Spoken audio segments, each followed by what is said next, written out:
games that were there for LeBron to close that he failed to close, starting with the game at Portland and the Houston Brawl game at home, the San Antonio game in overtime at home, at San Antonio, at Jenny's, Minnesota, at Orlando at home, at Washington, at Brooklyn, Memphis at home. Every one of those games could have been won and I think closed by LeBron, and he didn't.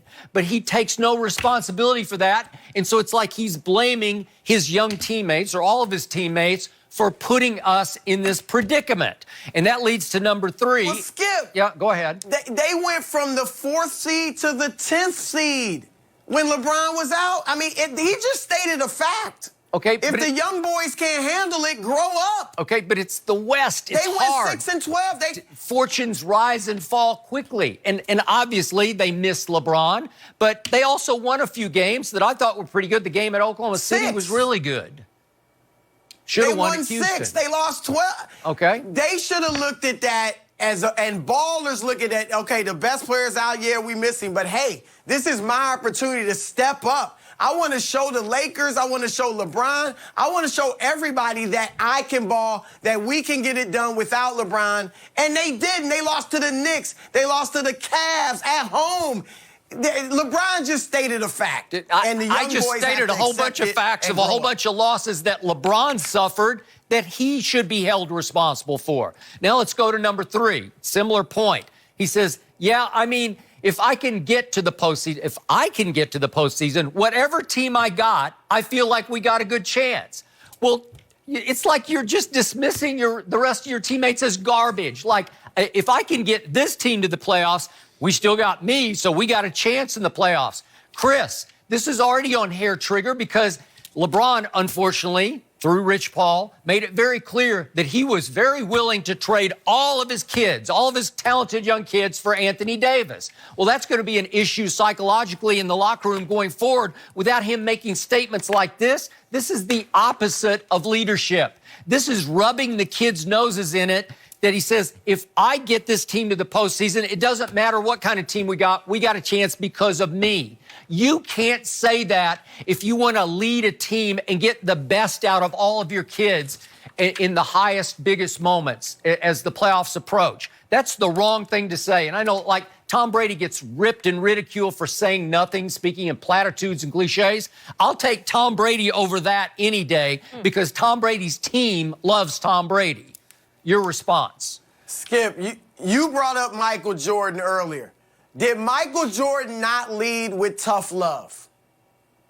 Yeah, but tougher love than LeBron James. Am I correct? But it was love. It was tough, but it was love, and they knew that he loved them. And this smacks of unlove to me. Look, Skip, you know, I was with Michael Jordan in Washington for those final weeks of his last season, and he led the same way. He was hard-nosed. He challenged guys to the core. He was as competitive as all get out. There was one difference.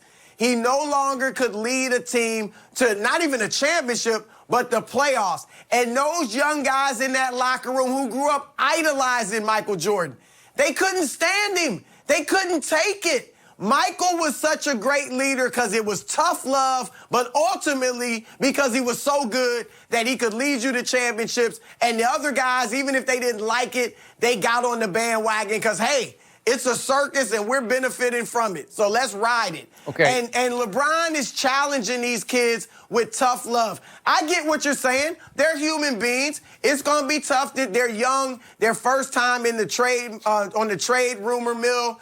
And Lonzo was supposed to be the face of the organization. And Kuzma was this great kid that they found late in the draft in the first round. And all Brandon Ingram, number 2 pick, all that. I get it.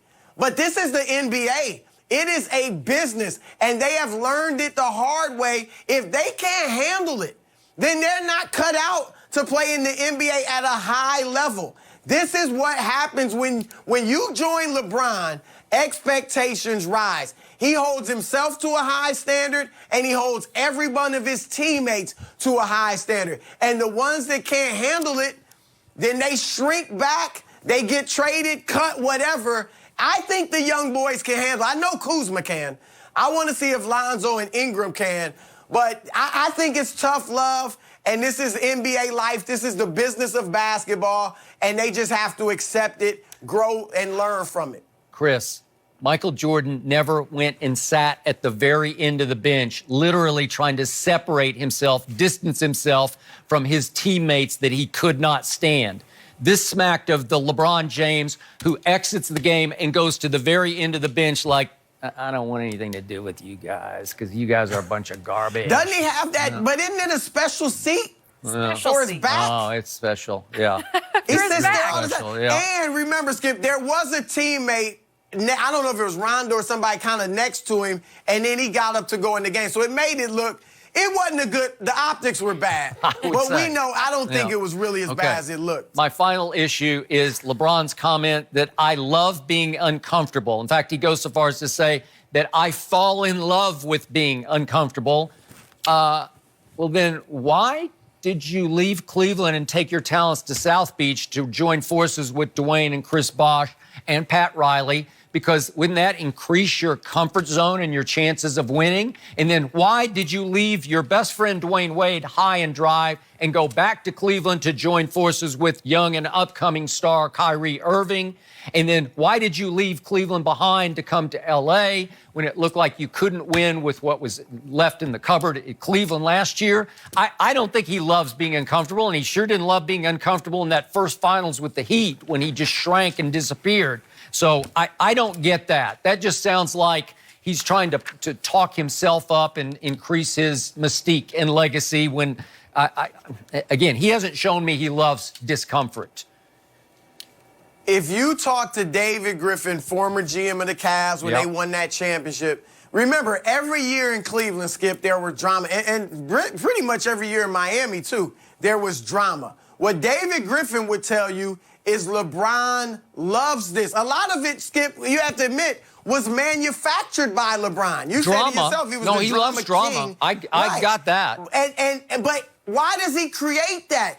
David Griffin would tell me at times, we can't stand prosperity. Whenever things are going too smoothly, we struggle. And LeBron would send out a tweet, an Instagram, or say something in the media that would make things uncomfortable. And at the end, for the most part, it would work out. Certainly in the East, obviously they only won one finals. But look at that finals. They're down 3-1.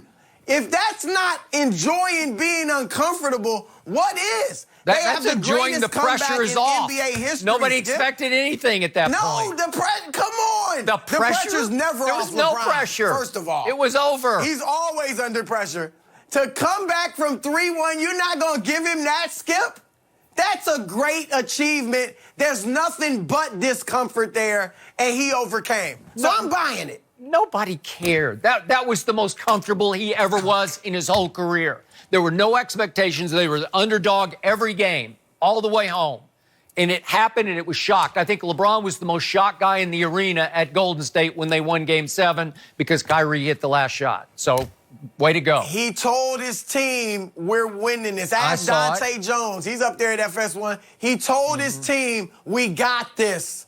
That's what he was telling guys in the locker room. Okay. Before, the comeback. Okay, so why would you speak like this to your man. current I think teammates? he enjoys it. Yeah, but right now, it always smacks to me of LeBron trying to send signals to his faithful, to what I call the blind witnesses out there, that I don't have enough help. It's like he has to keep building in excuses of, if I can pull this group up to being just barely in the playoffs, then maybe we have a chance because of me, but I don't have enough help. So I don't, if I'm a teammate, I don't want to hear that.